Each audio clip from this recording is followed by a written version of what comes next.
Muito bem. Bom, podemos iniciar. Ontem, no encontro de ontem, portanto,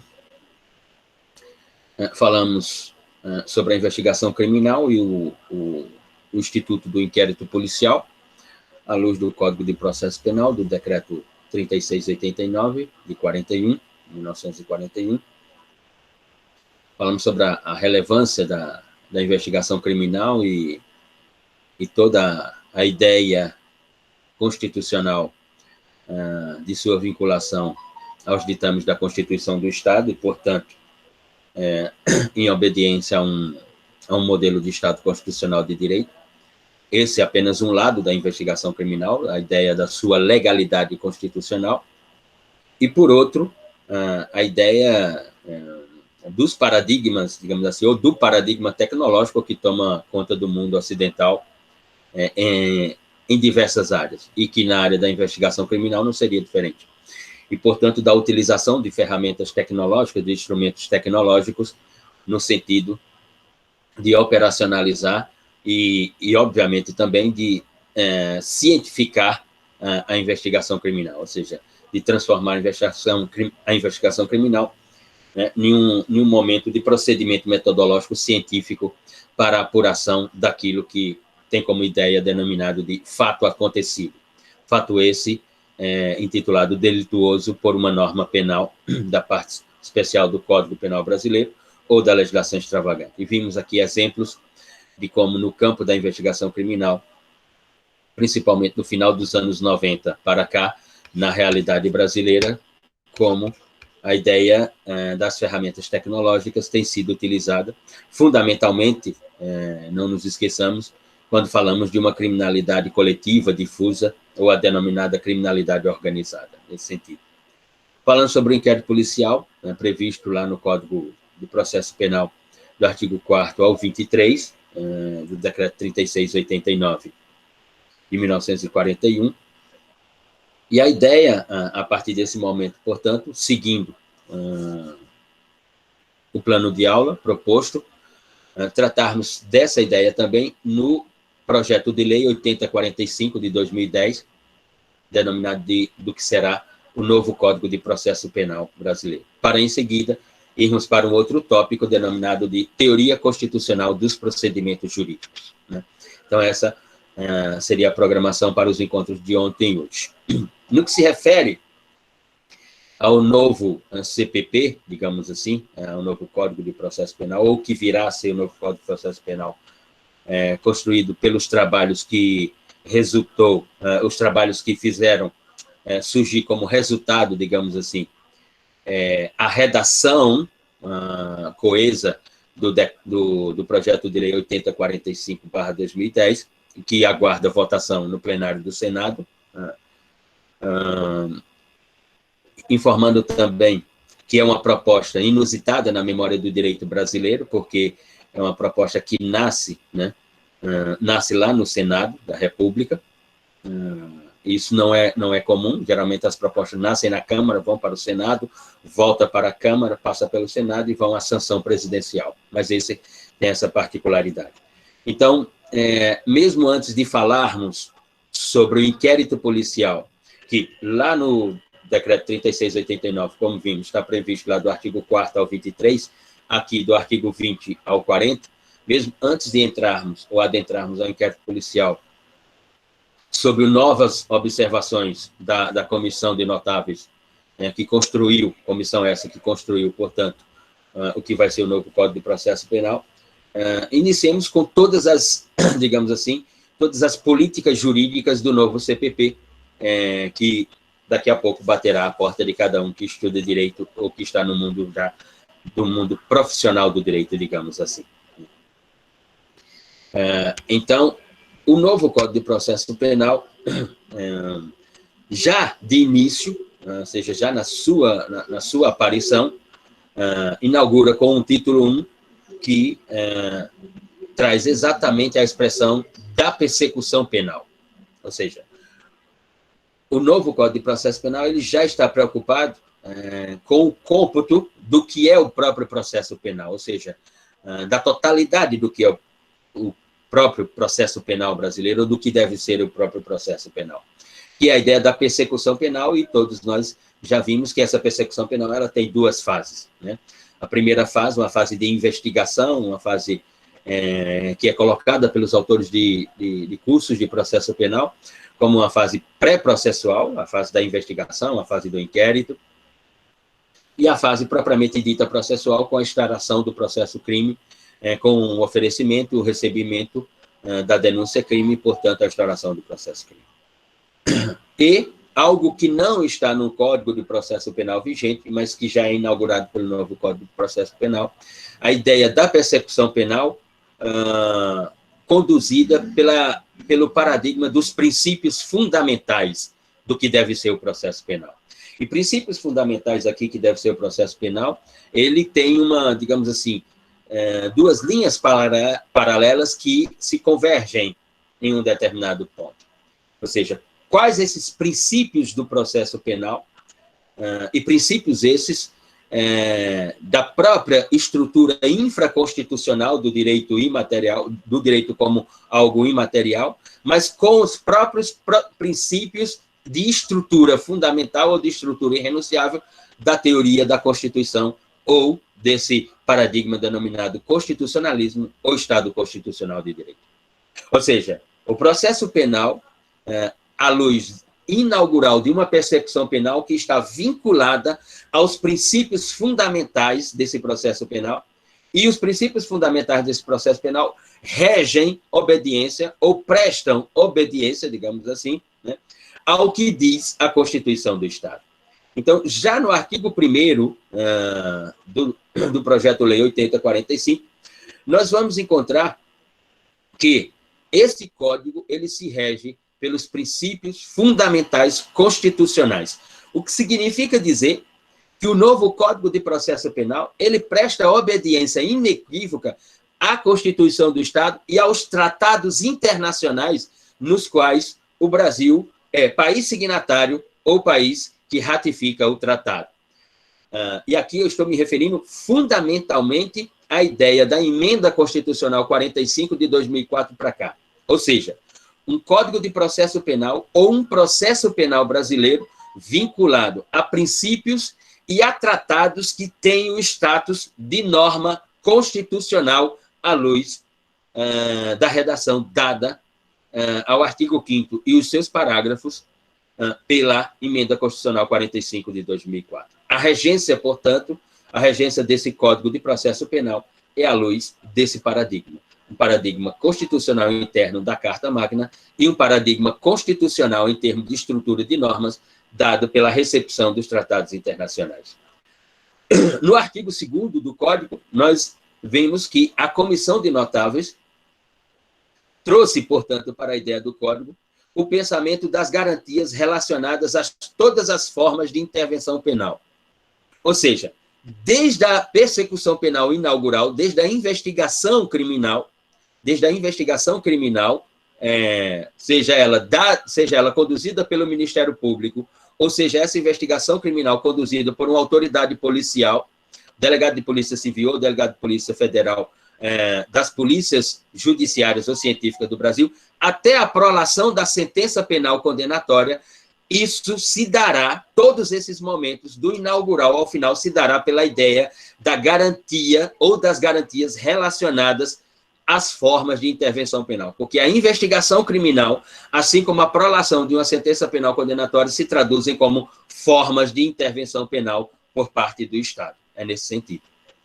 Arthur Barbosa, podemos dizer que será um direito... Exatamente, essa é a ideia, Arthur, exatamente. Aquilo que Maurício Antônio Ribeiro Lopes publicou no ano de 2000 pela editora Revista dos Tribunais, né, uma tese assim de 970 páginas, denominada de Teoria Constitucional do Direito Penal Brasileiro, Teoria Constitucional do Direito Penal Brasileiro, nós assistimos agora, 21 anos depois, no que se refere ao processo penal. Com o projeto de lei 8045, a ideia não é outra. A ideia é de termos, portanto, né, uma teoria do direito processual penal constitucional. Ou seja, definitivamente, um processo penal constitucional, uma teoria do processo penal constitucional, obediente à Constituição. Essa não é outra. E isso nós já vimos no artigo 1º do Código, no artigo 2º do Código, desculpe, do Código não, no artigo 1º, no artigo 2º, né, do projeto de lei que amanhã ou depois se tornará, portanto, o Código de Processo Penal, o novo Código de Processo Penal.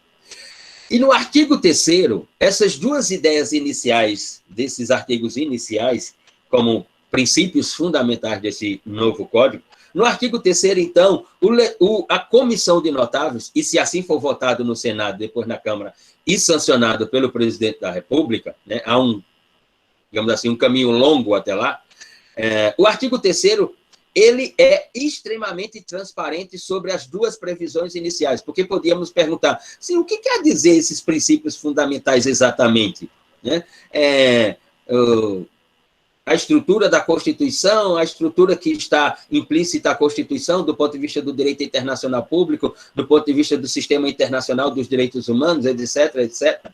Ora, quando nós vamos para o artigo 3º do projeto de lei, ele diz: o processo penal brasileiro reger-se-á por. Então, a regência que se refere lá, os dois artigos 1 e 2, primeiro e segundo, ela está traduzida inequivocamente aqui no artigo 3º, quando diz que, primeiramente, o processo penal reger-se-á pelo contraditório e a ampla defesa. Dois princípios que nós vimos e que estão dentro da Constituição. Ou seja, um processo penal que não obedeça ao contraditório e à ampla defesa não será o processo penal do projeto de lei 8045/2010. O segundo ponto é de que as manifestações do defensor técnico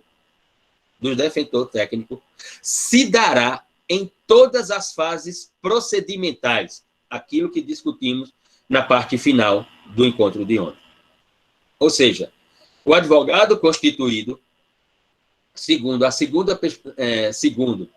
o momento do artigo 3º, digamos assim, na segunda perspectiva do artigo 3º, a primeira sendo como contraditória e ampla defesa, a segunda perspectiva como sendo a ideia de que o defensor técnico, o advogado constituído, como nós vimos na parte final do encontro de ontem, ele atuará em todas as fases. Ou seja, ele estará coberto pela legalidade em todas as fases da intervenção penal pelo Estado, da investigação criminal, do inquérito policial, ao que? Até a prolação da decisão penal absolutória ou condenatória. Ele terá acesso a todas as fases. Ele se manifestará até a decisão penal condenatória, ou seja, até o momento em que os autos estiverem conclusos para a sentença. Ele estará em todos os momentos desse processo penal. No artigo 4º, portanto, a Comissão de Notáveis decidiu esculpir uma redação que ela traz a expressão de um processo ou a estrutura do processo penal, e a estrutura aqui é estrutura jurídica. A estrutura do processo penal, se está no artigo 4º do projeto de lei, a estrutura do processo penal brasileiro é uma estrutura jurídica acusatória, unicamente acusatória. O que significa dizer, por outras expressões, que se em aprovada a redação no Parlamento e sancionada pelo presidente da República, conforme está no artigo 4º, a redação do artigo 4º, ela porá termo, extinguirá um debate que tem na doutrina brasileira sobre qual é a natureza jurídica, efetivamente, do processo penal brasileiro. É uma natureza jurídica mista? É uma natureza jurídica acusatória? É uma natureza jurídica inquisitivo, garantista? Enfim, essas discussões todas, essa dialética nos cursos de processo penal e nos manuais de direito processual penal, ela desaparecerá. Por quê? Porque o artigo 4º ele é taxativo, ele cumpre o princípio da taxatividade. A natureza jurídica da estrutura do processo penal brasileiro é acusatória. E como eu posso chegar a essa conclusão que ela é acusatória? Porque no artigo 4º ele deixa inequivocamente esculpido. É vedada, portanto, vedada a iniciativa do juiz em fase de investigação criminal, ou seja, naquilo que estamos vendo desde ontem. Então, se o juiz não pode atuar na fase de investigação criminal, isso traduz uma face da estrutura do processo penal brasileiro, acusatória. E a segunda, a substituição do órgão de acusação quando necessário. Ou seja, quando necessário não, imperioso, ou seja, quem está investigando não acusa. Luciano, como é que é? Então, quer dizer que, se por um lado, nós temos uma declaração taxativa da comissão de notável na redação do novo código, de que o juiz não participa da iniciativa lá na investigação criminal, ou seja, é vedada essa iniciativa do Estado juiz na investigação criminal. Por outro lado, a substituição do órgão de acusação para ocorrer o processo penal acusatório. Então, se demos um passo para frente, a comissão interpretou que deveríamos dar um passo também para trás no que se refere, por exemplo, ao Ministério Público. Se foi o Ministério Público que implementou a investigação criminal, então ele não poderá oferecer a denúncia. Então, significa dizer que, para o novo código, o Ministério Público não terá competência para a investigação. Então, a competência para a investigação será sempre da Polícia Judiciária. Essa é uma interpretação da Polícia Civil, da Polícia Federal, e não do Ministério Público. Porque, como diz o artigo 4º, quem participa da investigação não pode estar lá no processo. No processo como parte, no processo como praticando atos. Então, se um Ministério Público pode investigar no atual sistema que nós temos, nesse outro ele não vai poder, porque senão quem é que irá oferecer a denúncia? Luciano, mas tem uma outra perspectiva. Entendi, sim. Uhum. Posso ter uma investigação pelo Ministério Público, mas o oferecimento da denúncia será, portanto, protagonizado por outro promotor de justiça que não aquele que conduziu a investigação. Luciano, muito bem. Então, isso não tem algo parecido, não, Luciano, em outros sistemas? Tem, Luciano Nascimento, tem algo parecido no sistema. Como, por exemplo, no sistema italiano. Né? Quem assistiu aquele filme que eu fiz a sugestão, que é denominado de Paolo Borsellino, que está aí hospedado no YouTube, um filme que tem 3 minutos e 42 segundos, que conta a história dos 2 juízes que foram assassinados por uma organização criminosa denominada de Cosa Nostra, mas não só ele, dezenas de policiais, delegados e outros juízes também foram assassinados.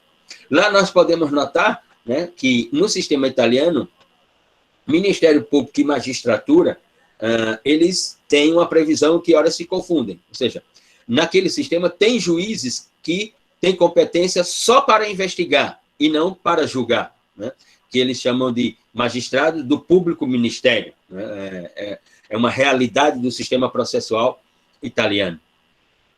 Então, aqui, à luz do sistema italiano, aqui nós teremos, por exemplo, promotores que investigarão, terão a competência para investigar, Luciano, participar inicialmente da investigação? Sim.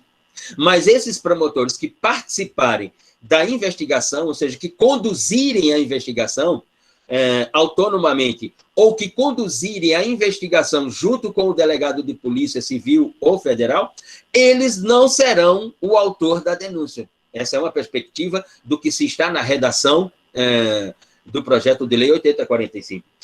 Tudo que for realizado como colheita de prova, todos os procedimentos investigativos, portanto, serão dirigidos a um outro promotor que não participou de nada disso e que oferecerá a denúncia para um juiz que, em momento algum, participou da primeira fase da persecução penal. Então, nós temos várias perspectivas. Qual é a solução, Luciano? Esperar a doutrina se manifestar de como isso será organizado, digamos assim, na operacionalidade do processo penal. Ou seja, precisamos esperar que os autores de direito processual penal se manifestem qual no que se refere à prescrição ou à escultura do artigo 4º do projeto de lei, qual é exatamente o sentido dessa segunda previsão no artigo 4º, a substituição do órgão de acusação. Com a palavra a doutrina, e ela se manifestará. Né? No artigo 5º, portanto, a Comissão Notável trouxe, no projeto de lei, a ideia do momento das admissibilidades, ou do momento da admissibilidade, digamos assim. Né? Então, para o artigo 5º, será admitida a interpretação analógica e extensiva no processo penal. O que, para nós, isso, no que se refere à interpretação analógica, nem tanto, mas no que se refere à interpretação extensiva, penso que é uma questão problemática no âmbito do processo penal, porque imaginamos, né, e essa é a nossa posição, de que o processo penal ele tem que se reger pela ideia da legalidade, e a interpretação também à luz da legalidade. Interpretação extensiva em matéria processual penal ou em matéria penal é uma forma de minimizar o espaço da legalidade ou de fragilizar a ideia do paradigma da legalidade nas ciências criminais. Essa é a nossa interpretação. Inclusive, fizemos uma anotação aqui, vou até colocar, que diz o seguinte: desde que a analogia e a extensividade na interpretação não alcance os direitos fundamentais e garantias individuais processuais, entendemos que ela será admitida. Ou seja, do ponto de vista inicial, não somos favoráveis à utilização da interpretação extensiva em matéria penal e nem em matéria processual penal. Mas se ela vier prevista taxativamente no artigo 5º, como está lá no artigo 5º do projeto de lei, a nossa ideia é de que essa analogia interpretativa, ou de uma interpretação analógica, e a preocupação com a ideia da interpretação extensiva é que ela não pode, de maneira alguma, alcançar, portanto, direitos fundamentais e garantias individuais. Posso ter uma interpretação extensiva, que seria uma das formas de admiti-la, né, para questões meramente processuais, ou seja, questões meramente de procedimento, de organização da teoria dos procedimentos. Mas quando, dentro dessa teoria dos procedimentos, nós observarmos direitos fundamentais e garantias individuais, essa interpretação extensiva ela tem que recuar, ou ela tem que ser retirada do campo das admissibilidades. É a nossa posição, digamos assim. Bom, então, colocada toda essa estrutura do processo penal brasileiro, ou do que poderá vir a ser o processo penal brasileiro pelo projeto de lei que está no Congresso Nacional, vamos para os dois pontos que estão, portanto, lá no projeto de lei. O primeiro, da investigação criminal, né, e depois o do inquérito policial. Como, portanto, isso se desenvolverá. No nosso atual código, e a doutrina é crítica em relação a isso, nós temos uma praxe, digamos assim, uma operacionalidade, digamos assim, de instauração de processos de investigação, que, como nós vimos no projeto de lei, passa a ser interpretada como uma forma de intervenção penal, e pensamos dessa forma mesmo. A investigação criminal, no nosso atual sistema do decreto 3689, ela pode ser iniciada por a ideia de indícios de que ocorreram crime, de indícios de que fulano é o autor do delito, ou seja, de indícios sobre autoria e materialidade. O que a doutrina, né, uma doutrina ligada a um pensamento garantista, vai interpretar como problemática do processo penal brasileiro, no campo da investigação criminal e, portanto, da primeira fase da persecução penal. No projeto de lei, no artigo 8º do projeto de lei, a comissão decidiu colocar, inaugurando o título 2, o artigo 8º, inaugurando o título 2, denominado da investigação criminal, decidiu colocar que essa investigação criminal só se inicia com fundamento razoável de que há uma indicação de autoria e materialidade. Significa dizer fundamento razoável, Luciano. O que é um fundamento razoável, Luciano? Fundamento razoável é identificação da fonte, identificação concreta da fonte e das provas que corroboram, portanto, de que A é o suposto autor do delito e de que, portanto, a conduta praticada por A se consumou. Razoabilidade aqui, no artigo 8º do projeto de lei, razoabilidade aqui é identificação da fonte, ou seja, tem uma testemunha de que assistiu o fato e, portanto, pode apontar de que Luciano Nascimento é o autor e de que o fato é este, de natureza jurídica criminógena, previsto em um artigo, ou num artigo da parte especial, ou em um artigo de alguma lei extravagante, previsto como crime ou delito, tipificado como crime ou delito.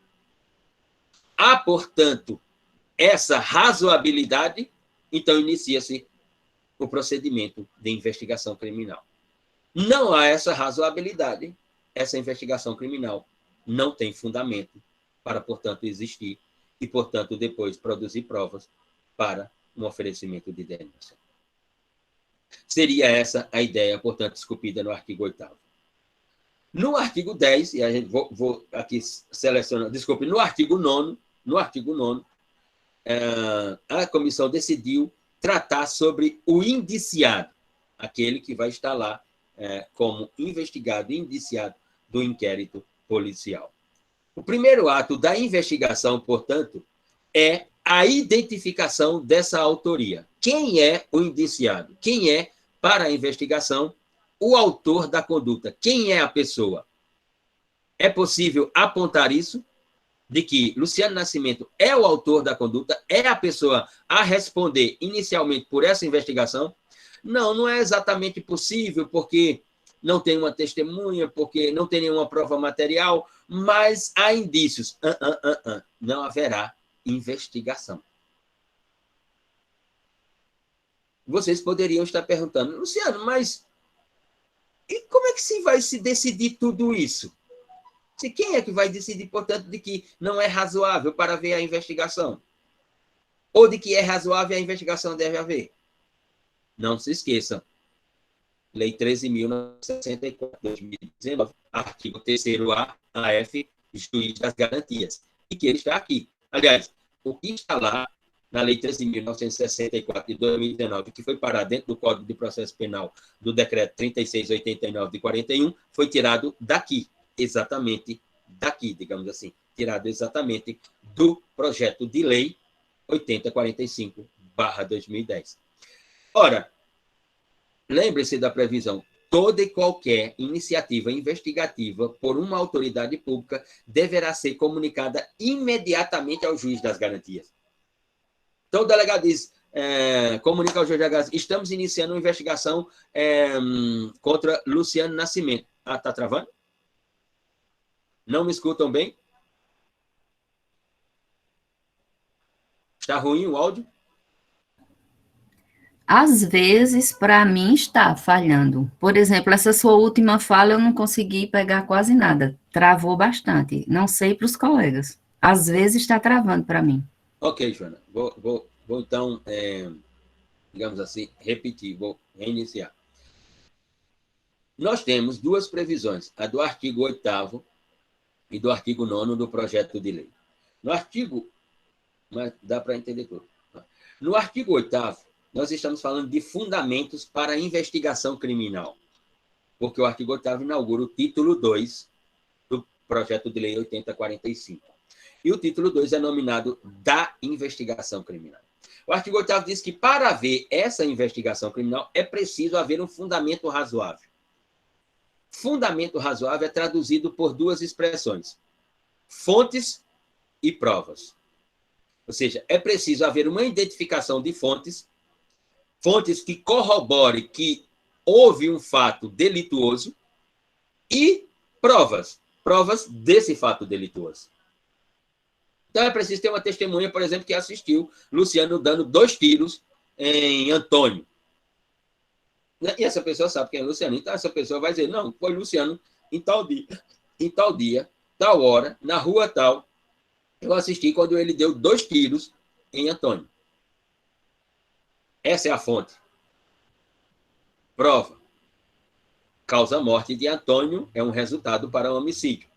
A polícia tem que ter, para além disso, outras provas.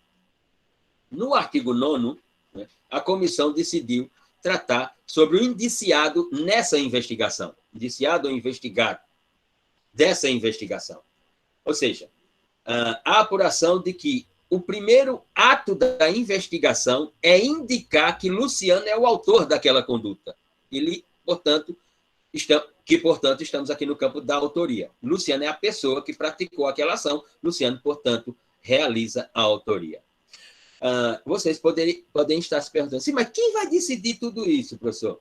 De que a investigação ela tem que ter fonte e prova, de que, tendo fonte e prova, portanto, ela é razoável, e aí está o fundamento, de que o indiciado tem que ser uma pessoa determinada, um indivíduo, e que, portanto, isso tem que ser apontado. Como é que isso vai ser organizado? Dizia eu, lembrem-se da Lei 13.964, de 2019, o juiz das garantias, exatamente. Porque aquilo que está lá na Lei 13.964, de 2019, que foi colocado dentro do Código de Processo Penal, do artigo 3º a F, foi retirado exatamente do projeto de lei 8045, como nós veremos. Né? E lá, assim como aqui diz, toda vez que uma autoridade pública ou autoridade policial vai iniciar uma investigação, ela tem que comunicar imediatamente ao juiz das garantias. Quando a autoridade comunicar ao juiz das garantias de que vai iniciar um procedimento de investigação contra Luciano, o juiz das garantias vai lhe fazer essas perguntas. Você tem um fundamento razoável? Luciano é a pessoa que praticou a ação e, portanto, o responsável pela autoria? Tem fonte? Tem prova? Se o delegado disser, não, excelência, nós temos indícios de que foi Luciano, ouvimos falar que foi Luciano, há uma suspeita de que foi Luciano. Não tem uma fonte concreta de que foi Luciano ou de que é Luciano o suposto autor da conduta e, portanto, responsável pela autoria? Não temos exatamente. Não tem investigação. Não tem investigação. Porque a investigação ela só poderá ser iniciada depois de comunicada ao juiz das garantias pela autorização do juiz das garantias. Lembrando que o juiz das garantias que não participará lá da segunda fase da persecução penal, ou seja, do processo penal propriamente dito. Arthur, o MP pode recorrer dessa decisão do juiz das garantias, professor? Pelo que está na norma, não. Pelo que está na norma, não.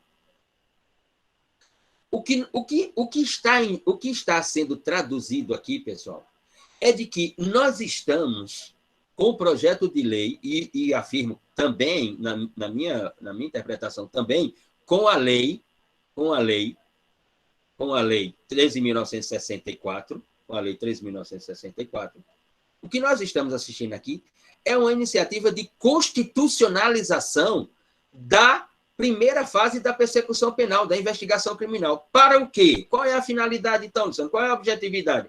Para evitar as argumentações da defesa técnica de nulidades processuais lá na segunda fase. Essa é a grande objetividade.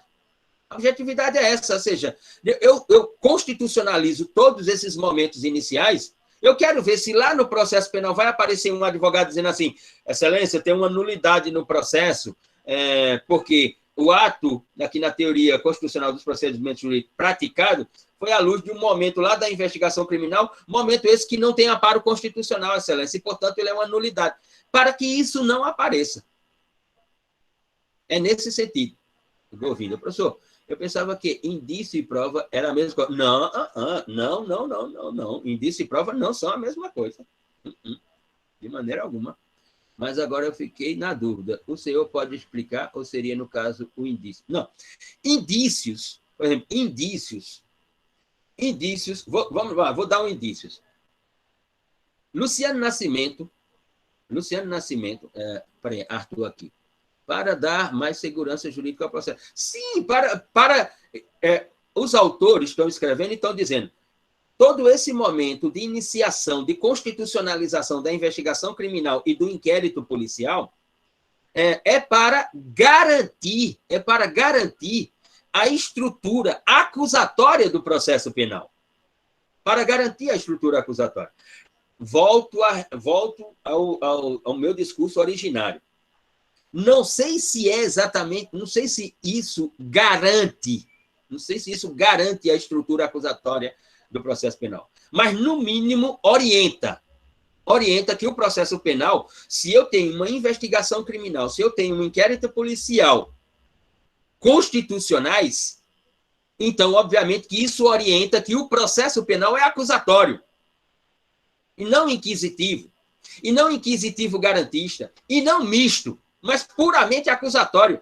Por quê? Porque todos os momentos iniciais sobre razoabilidade da autoria, constatação, né, da materialidade do delito, testemunhas, fontes, provas, tudo isso foi primeiramente autorizado por um magistrado que não fará parte do processo penal.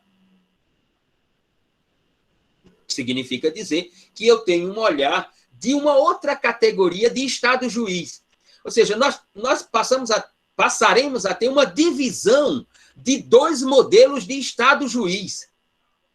O Estado-juiz para modelos de intervenção penal pré-processual, que é a investigação criminal, o inquérito policial, um modelo de Estado-juiz, que é o juiz das garantias, e um modelo de Estado-juiz para a persecução final, para a persecução penal na segunda fase, o processo penal. E esses dois modelos de Estado-juiz não se comunicam. É nesse sentido. Os autores dizem, isso vai dar uma garantia à estrutura acusatória do processo penal. Não sei se isso vai dar uma garantia, mas imagino que isso vai orientar que a estrutura do processo penal brasileiro agora, inequivocamente, ela é acusatória. E vai acabar com aquela dialética que eu me referi nos cursos de processo penal, nos manuais de direito processual penal.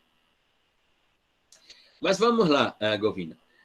Eu pensava que indícios e prova era a mesma coisa, mas agora eu fiquei na dúvida.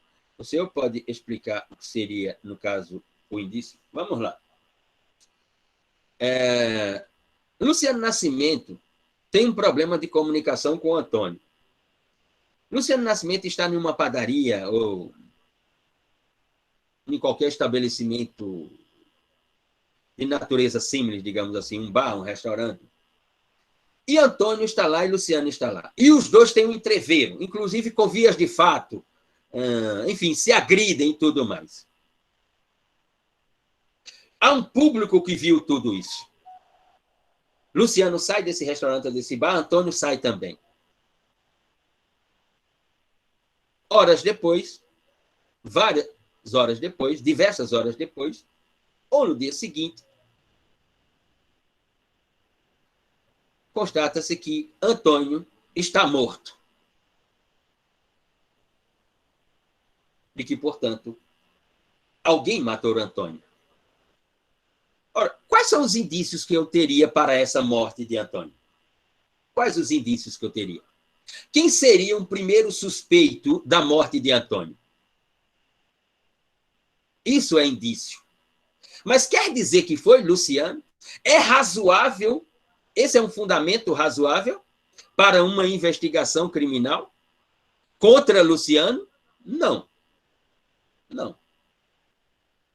Não. À luz do que nós estamos nos referindo aqui com o projeto de lei. Não.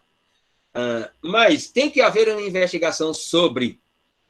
Tem que haver uma investigação sobre a morte de Antônio? Tem, claro que tem que haver. Mas não tem que implicar que Luciano seja o investigado na morte de Antônio, porque ele é o suspeito. Porque não tem nenhuma pessoa, que as pessoas que estão lá, que estavam lá no restaurante, presenciaram uma cena de vias de fato e que não tem resultado morte. Então, aquelas pessoas que estavam no restaurante não podem presenciar que Luciano é o autor da conduta que levou à causa-morte de Antônio. Isso não pode ensejar uma investigação contra Luciano, mas vai se ter uma investigação sobre a morte de Antônio. Mas o delegado não pode chegar para o juiz e dizer assim, nós vamos investigar Luciano Nascimento porque ele é suspeito do assassinato de Antônio. O juiz das garantias vai dizer assim, ele é suspeito? Como suspeito? Tem uma testemunha que diz que foi Luciano que matou Antônio? Alguém presenciou o fato? Tem uma prova, por exemplo, tem alguma prova na cena do crime que liga Luciano ao assassinato de Antônio? Tem, excelência. Ah, tem uma prova? Ah, então sim, Luciano vai ser investigado. Não, não tem uma prova. Tem um evento num restaurante que Luciano pegou uma briga com Antônio e tal. Sim, e daí? Pegou uma briga? E no dia seguinte Antônio apareceu morto. Sim. Que nexo de causalidade é que o doutor, delegado de polícia, está querendo construir aqui? Que nexo de causalidade? Não há nexo de causalidade aqui ainda. Há um indício. A investigação não poderá ser realizada contra Luciano por indícios, mas sim por fundamento razoável. Fundamento razoável na norma está fonte e prova. Indícios não é prova.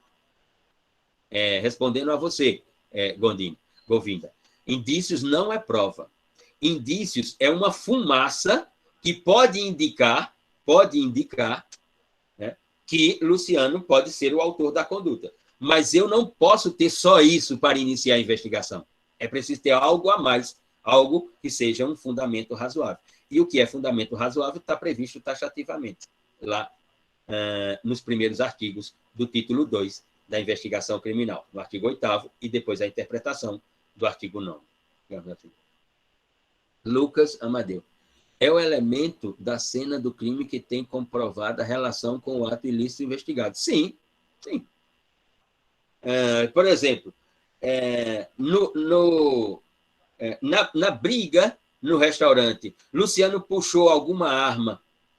Luciano puxou uma arma. Na briga do restaurante, Luciano puxou uma arma e que todos viram qual era a arma que Luciano puxou, com a qual ele tentou matar Antônio naquele entreveiro. E aí a morte se deu por uma perfuração, se foi essa, por uma perfuração de uma arma como aquela. Esse é um fundamento razoável. Esse é um fundamento razoável. Luciano puxou um revólver e tal, né, e na hora que foi atirar, foi impedido, né, por um terceiro, ou seja, né, não pela sua vontade, mas pela ação de um terceiro, foi impedido de puxar o gatilho e alvejar Antônio. E aí, no dia seguinte, Antônio aparece morto com perfuração de balas, que é de um revólver, como aquele que todos viram que Luciano tentou matar Antônio no bar. Esse é um fundamento razoável para Luciano, portanto, figurar como indiciado, como investigado. É nesse sentido que eu me referia. Muito bem. O artigo 10 fala que a investigação, ela correrá sob sigilo para preservação de 3 personagens: a vítima, as testemunhas e o indiciado. Então, não haverá publicidade sobre a investigação, segundo o artigo 10 do projeto de lei 8045. Nós teremos uma investigação que, até o final de uma diligência, e essa é a interpretação que os autores têm dado, até o final de uma diligência contundente, de uma diligência que produza provas inequívocas, até o final dessa diligência, e, portanto, com essa diligência, encerra-se a investigação, aí pode-se falar sobre o caso publicamente. Até lá, a ideia é de sigilo para preservação da vítima, das testemunhas ou da testemunha e do próprio indiciado, do próprio investigado, daquele que, por causa dessa diligência que levantou prova, provavelmente vai responder a um processo crime com o oferecimento da denúncia. No artigo 11, a comissão colocou que é assegurado o acesso irrestrito à o advogado do investigado. Sigilo para preservação de indiciado, de testemunha e de vítima é com relação à publicidade pelos meios de comunicação social, não do advogado constituído. Porque se agora tem um indiciado, Luciano é indiciado, e Luciano só é indiciado porque tem um fundamento razoável, Luciano que cuide de constituir um advogado o mais rápido possível. Para o quê? Para que ele participe de todos os atos do início da investigação, instauração do inquérito, até a sentença. É nesse sentido. É sigilo em termos de publicidade e de interesse da sociedade. Mas, para o advogado constituído, é assegurado o acesso irrestrito ao que está acontecendo. Mais uma vez, ao que está acontecendo no sentido do que já aconteceu, ou seja, de diligências finalizadas, de diligências concluídas. Diligências em andamento, nem pensar. A autoridade policial vai conduzir a investigação até o final da diligência. Quando ele disser não tá concluída a diligência. E olha que a cada diligência, e aí vai parecer assim, e vamos ter que imaginar, professor, vamos ter que imaginar que o delegado está dizendo a verdade de que a diligência ainda não se concluiu? Não é só apenas acreditar, e não é acreditar mesmo. Né? A questão é que a diligência ela é autorizada pelo juiz das garantias, e, portanto, quando concluída, ela tem que ser comunicada ao juiz das garantias. E que, em havendo advogado constituído, o juiz das garantias, então, informa ao advogado constituído, a diligência foi concluída. O senhor tem acesso aos autos da investigação, o senhor tem acesso aos autos do inquérito, doutor, porque a diligência foi concluída. O delegado comunica ao juiz das garantias de que a diligência se encerrou. Pode ter margem para... Pode, sempre haverá margem. Né? A norma nunca vai preencher todas as possibilidades. A norma vai preencher possibilidades, não todas as possibilidades. É nesse sentido. No artigo 12, a comissão decidiu colocar a ideia do direito do investigado, ser ouvido a partir do momento que ele é constituído como indiciado e com a conclusão das diligências. Ou seja, desde o primeiro momento, diz que Luciano é indiciado, então, Luciano, como indiciado, será ouvido imediatamente pela autoridade policial condutora da investigação. Poderá. Não quer dizer que o delegado tenha que ouvir imediatamente. O delegado pode decidir, por uma estratégia da investigação criminal, só ouvir Luciano na conclusão das diligências. Porque ele está com uma estratégia de produção de provas ou de produção de outras provas que consubstanciem definitivamente a autoria da conduta praticada por Luciano Nascimento. Mas está previsto que o indiciado poderá ser ouvido desde o início até a conclusão da investigação criminal, da diligência, portanto. Só que no artigo seguinte, no 13, a comissão também colocou que esse indiciado a ser ouvido é facultado a esse investigado, a esse indiciado, a esse investigado, é facultado ser ouvido por meio de advogado constituído para a defesa. O que quer dizer isso, Luciano? Nós estamos aqui assistindo na CPI, é uma modalidade que determinadas autoridades de Estado, por exemplo, né, vão ser ouvidas na CPI, mas não pessoalmente. Né? Vão responder às perguntas enviadas pela CPI. E essas autoridades, portanto, responderão às perguntas e devolverão à CPI.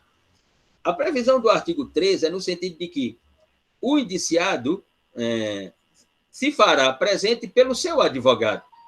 E, portanto, as perguntas que o delegado de polícia tem que fazer ao indiciado serão feitas ao seu advogado de defesa. Seja do primeiro momento, ou seja, até as conclusões da investigação.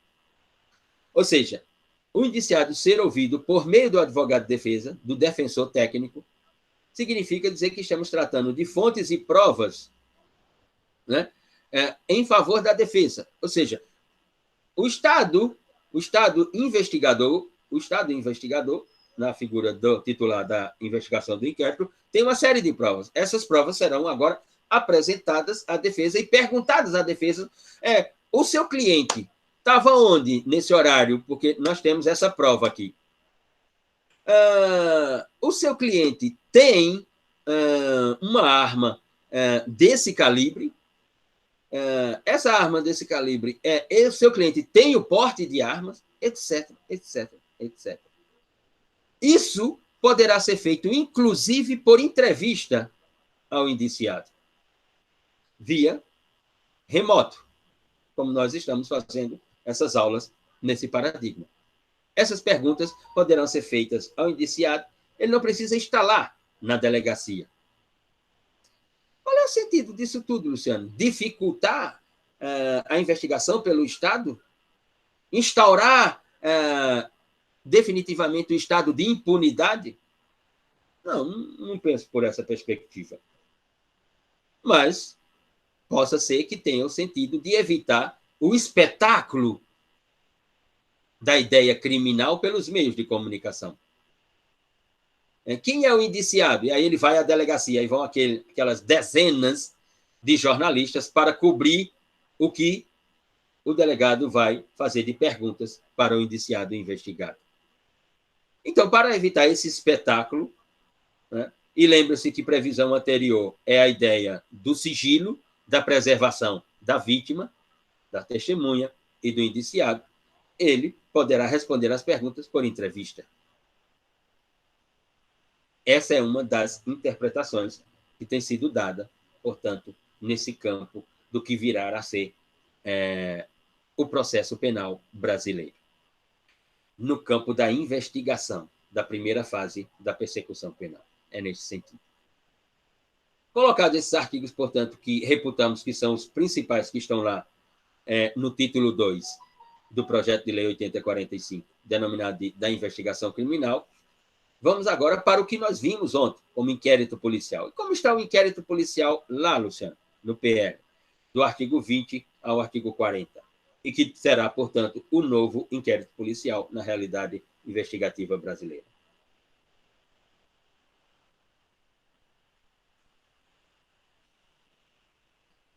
Eu vou aqui me referir a diferenciações do inquérito que está lá com o inquérito que nós temos, portanto, no decreto 3689 de 1941.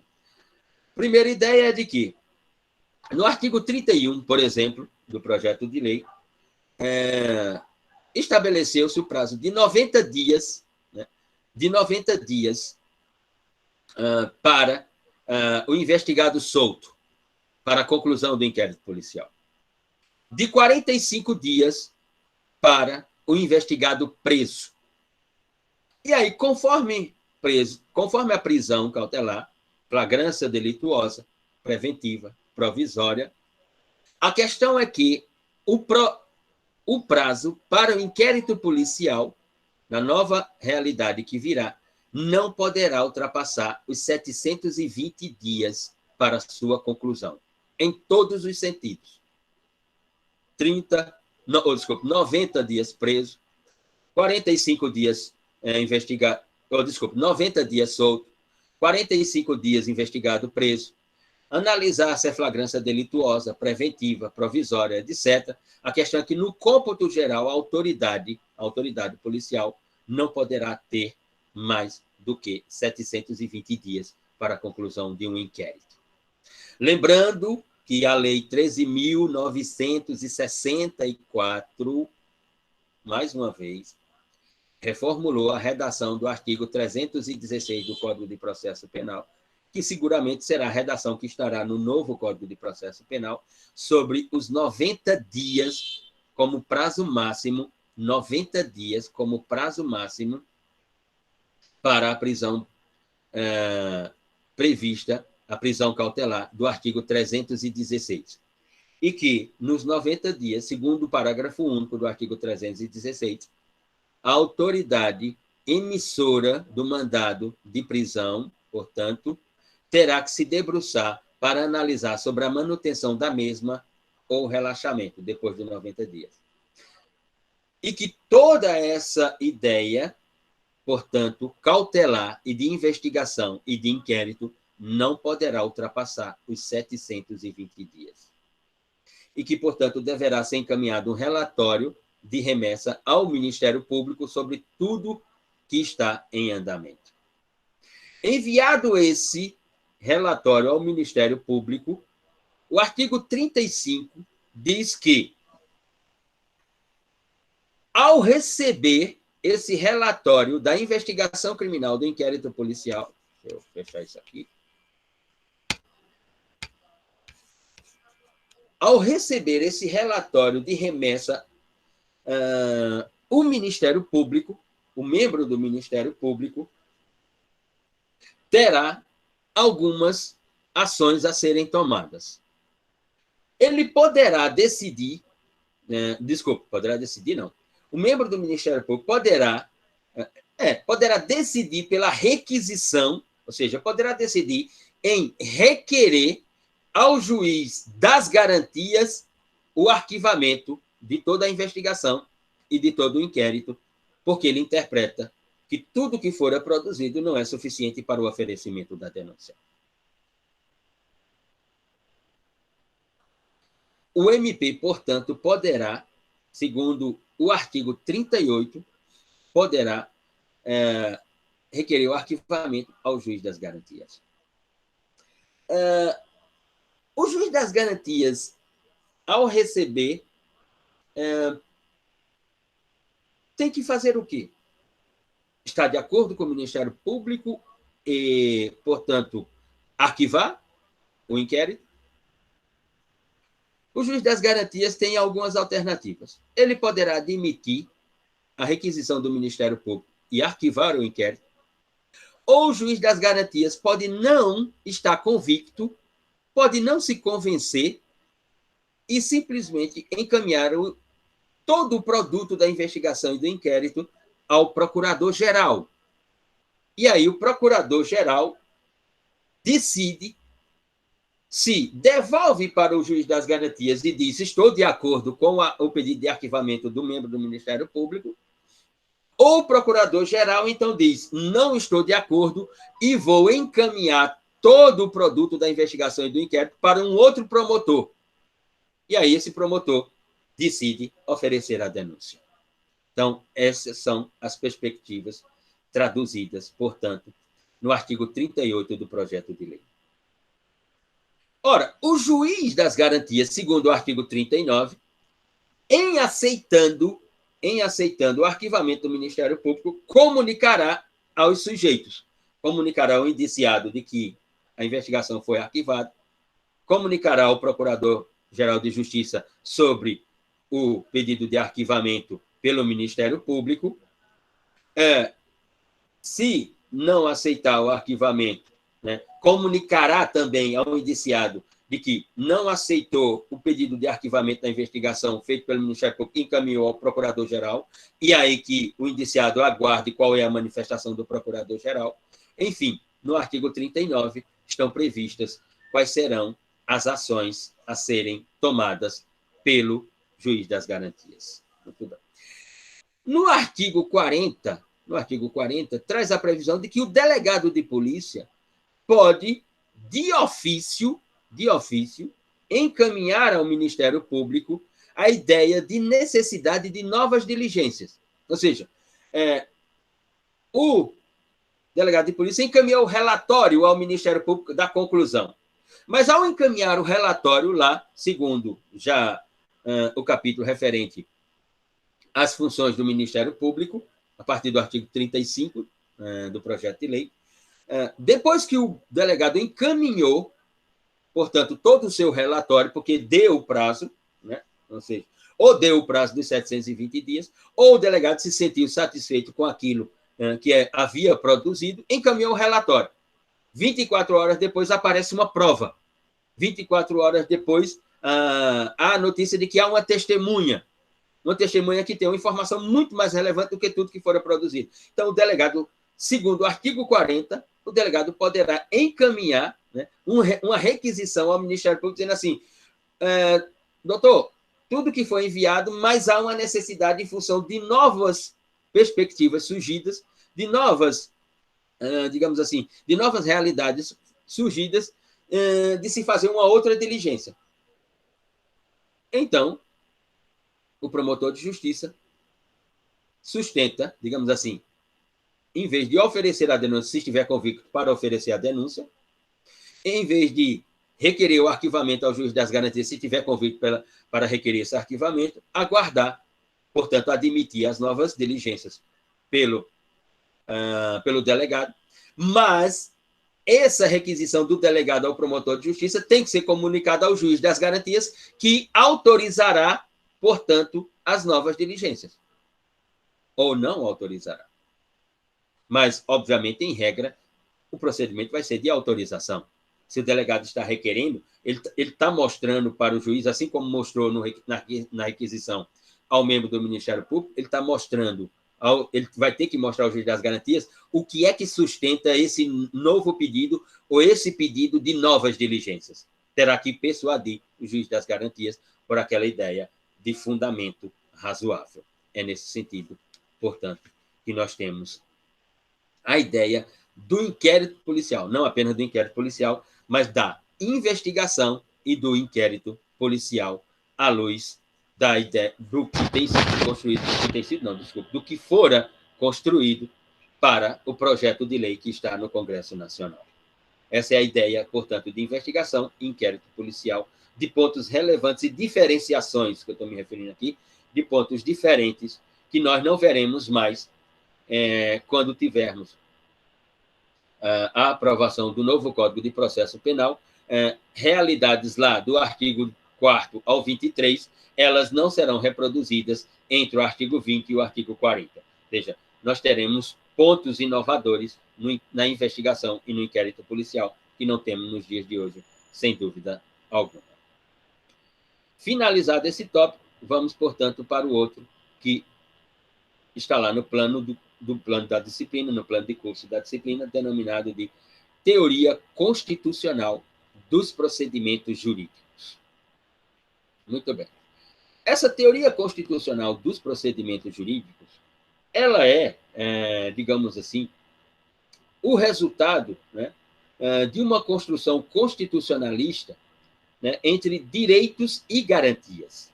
E aqui, sim, há uma diferenciação, e diria Tobias Barreto, esse ponto é capital, né, entre o que são direitos e o que são garantias.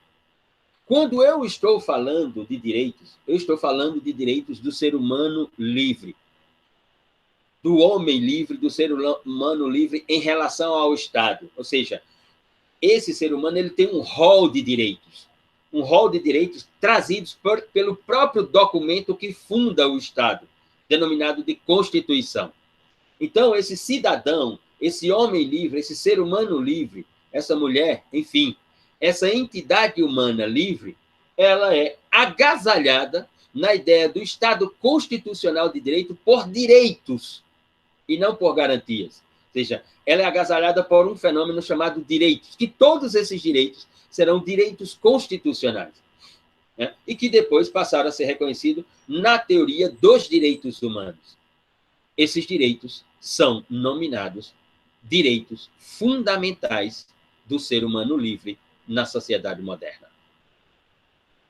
E eles foram divididos em gerações, esses direitos fundamentais. Mas, para nós aqui, o que interessa dessas gerações, como está lá no livro de Norberto Bobbio, A Era dos Direitos, as gerações de direitos, né? Mas que não é uma invenção de Bobbio, né? É uma invenção de um outro autor, de um autor chamado Karel Vazak, do tcheco Karel Vazak, que fora presidente do Instituto de Direitos Humanos de Estrasburgo, na França, e inventou, portanto, deixa eu fechar aqui, a teoria das gerações de direitos humanos, lecionadas por Bobbio no seu livro A Era dos Direitos. Então, direitos são fenômenos jurídicos. Garantias são reconhecimentos de procedimentos.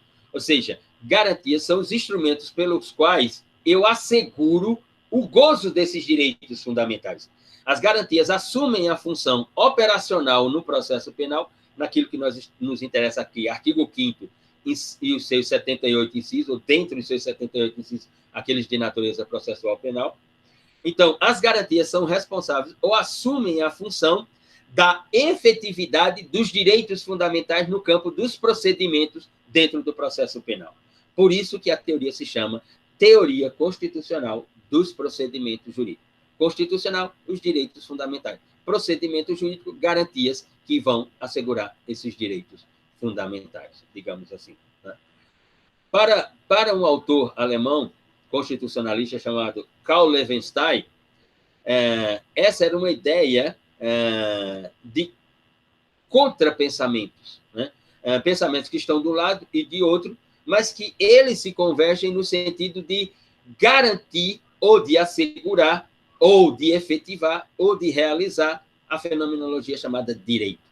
Porque no processo, como dizia Karl Loewenstein, é fogo contra fogo. A acusação vem com fogo, a defesa tem que vir com fogo para destruir a acusação, digamos assim. Essa é, portanto, a perspectiva. Ou seja, a ideia aqui, tanto de direitos quanto de garantias, ela é uma ideia fundamental do Estado constitucional. Ela é uma ideia básica, ela é uma ideia necessária, ela é uma ideia essencial. O Estado constitucional, ele é constituído por direitos e por garantias. Né?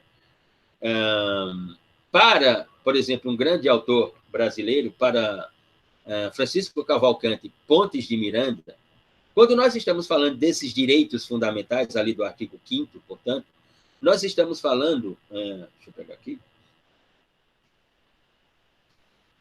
Para Francisco Cavalcante Pontes de Miranda, nós estamos falando, quando nos referimos a direitos fundamentais, nós estamos falando das superestruturas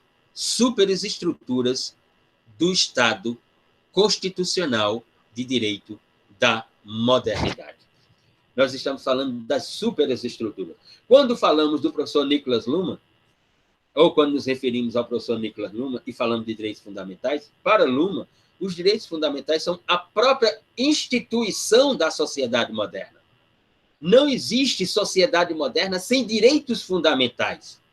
Eles são os responsáveis por esse modelo de sociedade e, portanto, pela teoria da diferenciação na sociedade moderna.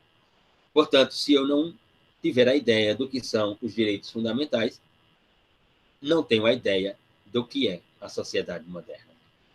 Para Canotilho, constitucionalista de língua portuguesa, eles são, portanto, os direitos do homem. Ou seja, eles representam algo que é irrenunciável na sociedade moderna. Para Canotilho, os direitos fundamentais representam a ideia das liberdades públicas. Eita, aquilo, a sociedade moderna é a sociedade da liberdade e não da prisão. Para Canotilho, portanto, quando falamos, para José Joaquim Gomes Canotilho, quando falamos de direitos fundamentais, estamos falando de exercício das liberdades públicas na sociedade moderna. Para um autor importantíssimo no direito penal alemão, chamado Gustavo Radbruch, para Radbruch, os direitos fundamentais são as manifestações da personalidade humana moderna. O ser humano moderno, ele é o ser humano da liberdade. E a liberdade é, sem dúvida, a identidade da sua personalidade. Nós, os modernos, somos os seres humanos livres. A liberdade aqui, traduzida, vai dizer Gustavo Radbruch, por várias estéticas. A liberdade física de ir e vir, a liberdade de expressão, portanto, a liberdade cognitiva, linguística, comunicativa, portanto, as mais diversas categorias de liberdade. Voltando ao direito constitucional e, portanto, ao pensamento português, um outro grande autor português, o professor Jorge Miranda, da Universidade Clássica de Lisboa, vai dizer que ou melhor dizendo, vai construir uma diferenciação entre direitos fundamentais e garantias individuais, assim como fazem os alemães, ou como sempre fizeram os alemães, digamos assim. Para Jorge Miranda, quando estou falando de direitos fundamentais, estou falando de algo principal, ou seja, os direitos fundamentais são os princípios e, portanto, a estrutura principal da Constituição, do Estado e da sociedade moderna. Enquanto que as garantias, elas são acessórias. Elas são uma estrutura que existe para cumprir a função de assegurar o principal. O acessório acompanha e assegura o principal. Ou seja, os direitos fundamentais, eles precisam das garantias individuais para a sua efetividade. Aquilo que eu sempre falo aqui para vocês. Né? No campo do processo penal, não existe essa ideia de garantias. Existe a ideia de orientações. Por exemplo, vão encontrar nos cursos de processo penal ou nos manuais de processo penal de que a teoria constitucional dos procedimentos jurídicos, ela, portanto, assegura a natureza jurídica acusatória do processo penal. Mais uma vez, na nossa interpretação, ela não garante absolutamente nada. A teoria constitucional dos procedimentos entre direitos fundamentais e garantias individuais não garante absolutamente nada. Ela assegura, ela orienta o que deve ser o processo penal nos seus atos, nas suas fases da investigação até a prolação da sentença. Mas dizer que ela vai garantir de que o processo será puramente acusatório, essa natureza jurídica, na nossa interpretação, ela não tem estrutura para garantir absolutamente nada. Mas ela tem toda a estrutura filosófica, ela tem toda a estrutura comunicativo-jurídica, ela tem toda a estrutura principiológica para orientar que o processo penal deve ser de natureza jurídica acusatória. É nesse sentido. Então, vamos lá. Vamos a essa denominada, portanto, teoria constitucional dos procedimentos jurídicos. Ora, a teoria constitucional dos procedimentos jurídicos, ela surge, de certa forma, né, para informar uma certa realidade que pode ser denominada de legitimidade pelo procedimento. Eu vou utilizar essa expressão aqui, porque ela é uma expressão cara a Kelsen, né, quando Kelsen formulava a sua ciência pura do direito, no sentido de afirmar a dogmática como essa ciência do direito. E Kelsen formulou a teoria da legitimidade pelo procedimento para informar como nascia a ideia de lei, como se desenvolvia e quais as fases de uma ideia de lei e como ela se transformava em lei com a sanção final dada pelo mandatário da nação, dada pelo presidente da República ao sancionar a norma. No caso aqui, a interpretação, né, a interpretação analógica, digamos assim, ela é de que a teoria constitucional dos procedimentos, ela aparece para informar uma certa realidade. Qual é? Ou o processo penal cumpre com esses procedimentos rigorosamente do ponto de vista constitucional, ou ele não será um processo penal de natureza jurídica acusatória. Então, obviamente que essa teoria ela vem para legitimar os procedimentos, não só apenas para introduzir. Ela introduz os procedimentos no âmbito processual e diz, eles são legítimos. E por que eles são legítimos? Porque eles são de estrutura constitucional, da Constituição do Estado, do modelo de Estado constitucional de direito. É por isso que elas são legítimos. Por isso que esses procedimentos são legítimos. Porque com esses procedimentos eu tenho uma racionalização e uma limitação do exercício do ius puniendi pelo Estado. Ou seja, o Estado só poderá intervir penalmente, o Estado só poderá realizar uma intervenção penal, o Estado só poderá exercer o ius puniendi desde que esse exercício seja à luz do cumprimento dos procedimentos dessa teoria constitucional, ou, do contrário, não poderá fazê-lo. E aqui, lembremos-nos das lições de Eugênio Raul Zaffaroni e de Rafael de Jorge. Ou seja, dizem os processualistas, né, a teoria constitucional dos procedimentos jurídicos, elas trazem uma dimensão humanista para o processo penal. Estamos de acordo nesse ponto. Ela traz com os procedimentos jurídicos, essa teoria traz com o procedimento jurídico uma dimensão humanista para o direito processual penal. E por que traz? Porque o fundamento é a ideia de liberdade, da liberdade do ser humano, da liberdade humana. Daqui está, portanto, a ideia de que ela traz uma dimensão humana para o processo penal. E organiza dentro do processo penal toda a estrutura garantista, ou seja, o garantismo ou as garantias individuais, elas se tornam a lógica da teoria constitucional dos procedimentos jurídicos, porque essa teoria existe, segundo os autores, para assegurar os direitos fundamentais e garantir a natureza jurídica acusatória. Então, as garantias pela teoria constitucional dos procedimentos jurídicos, elas aparecem como a lógica do processo penal acusatório. É nesse sentido. Ou seja, elas constroem uma vinculação que vou poder chamar. Elas constroem uma vinculação que vou poder chamar uma vinculação que, para nós aqui, é uma vinculação de orientação e não de garantia, mas para a doutrina brasileira ela é uma vinculação de garantia e não de orientação apenas. Elas constroem uma vinculação que podemos chamar de racionalidade procedimental da persecução penal nas suas duas fases. Repito, essa ideia faz surgir, portanto, a racionalidade procedimental da persecução penal nas suas duas fases, da investigação à finalização do processo penal, da investigação criminal à prolação da decisão penal, seja ela acusatória ou condenatória. É neste sentido. Muito bem. Nós paramos por aqui na teoria constitucional dos procedimentos jurídicos.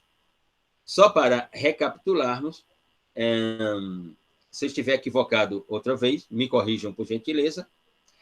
Prazo para envio do vídeo é dia 21, certo? E a nossa avaliação na próxima semana, dias 23 e 24, correto?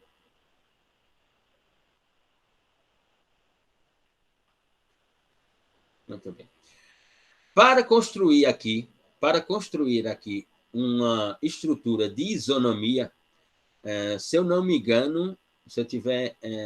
não estou lembrado do nome, não sei se foi Walter ou se foi Arthur.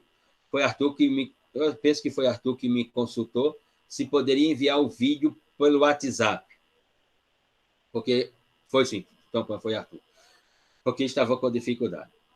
Quem tiver dificuldade, mas, por favor, use da honestidade. Só quem tiver dificuldade, envie o vídeo pelo WhatsApp. Quem tiver dificuldade. Quem não tiver dificuldade, envie o vídeo lá pelo e-mail indicado.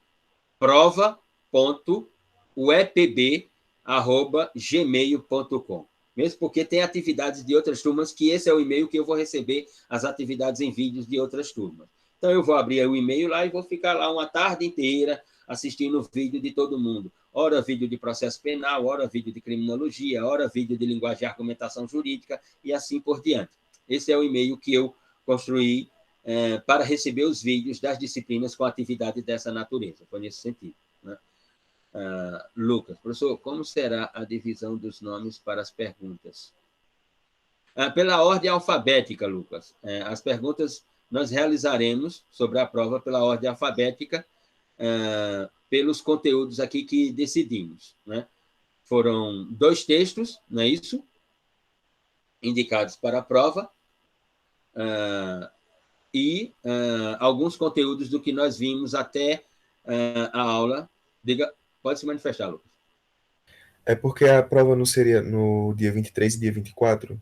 Uhum. Aí, no caso, a divisão dos nomes, o senhor pretendeu, tipo, digamos, metade da turma até a pessoa tal vai ser no dia 23 ou não vai ter assim? Vai ser pelo Não. que der? Vai ser pelo que der. Por exemplo, chegar lá 12h45, nós estivermos na letra E, foi até a letra E. Se chegarmos até 12h45, tivermos na última letra, então a prova será só na terça-feira, no dia 23, não terá prova no dia 24. Mas, se não for assim, utilizaremos os 2 dias, nesse sentido. A prova... O WhatsApp está disponibilizado onde? É o WhatsApp que eu deixei aqui para a turma, Joana, mas posso colocar aqui de volta. Por favor. Agora, mais uma vez, utilize da honestidade. Só mande o vídeo para o WhatsApp. E aqui eu vou ser muito sincero, para não me dar 2 trabalhos. Para eu não ter que ficar lá no e-mail e ficar no WhatsApp. Ficar no e-mail e ficar no WhatsApp. Estou disponibilizando um e-mail. Envio lá pelo e-mail. Se tiver dificuldade, assim, se tiver extrema dificuldade, mande pelo WhatsApp. Mas, por gentileza, utilize da honestidade. Não queira facilidades. Eu sei que vivemos num país das facilidades, de se levar vantagem, de bababá, de não sei o quê, mas uma hora, isso pode não dar certo na sua vida.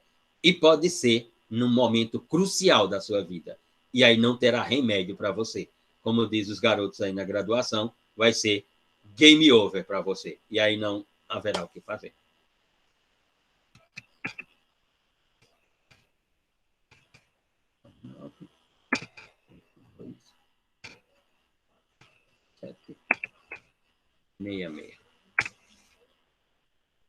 Esse é o número. Mas o utilize como último recurso. Tente mandar o vídeo por e-mail. Não está conseguindo? Aí sim, aí envie pelo WhatsApp. Mas não utilize como primeira alternativa, nesse sentido que eu me referi. A prova será avaliação oral, como é para todas as turmas. Farei uma série de perguntas sobre os conteúdos que foram selecionados para a prova, os 2 textos que foram selecionados para a prova. Sortearei aqui a pergunta e você construirá um discurso. Poderá utilizar suas anotações, se tiver caderno de anotação, vai poder puxar seu caderno, dar uma olhada, olhar lá tal, e construir o discurso. Não ficar lendo.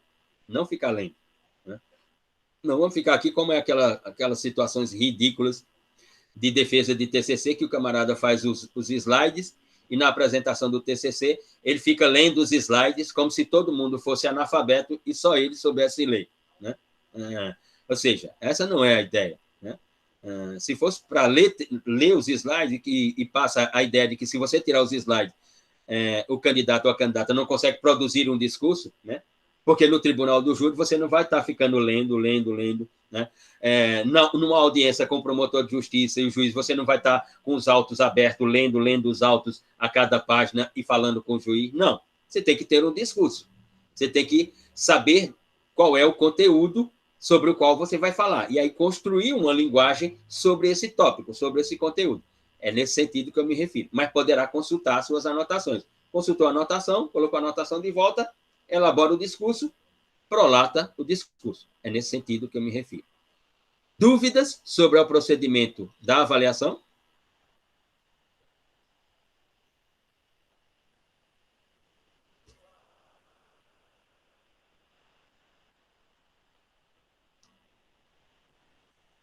Tudo certo, sem dúvida. Então, por hoje, damos por encerrado. Uma boa tarde, bom final de dia para todos e todas.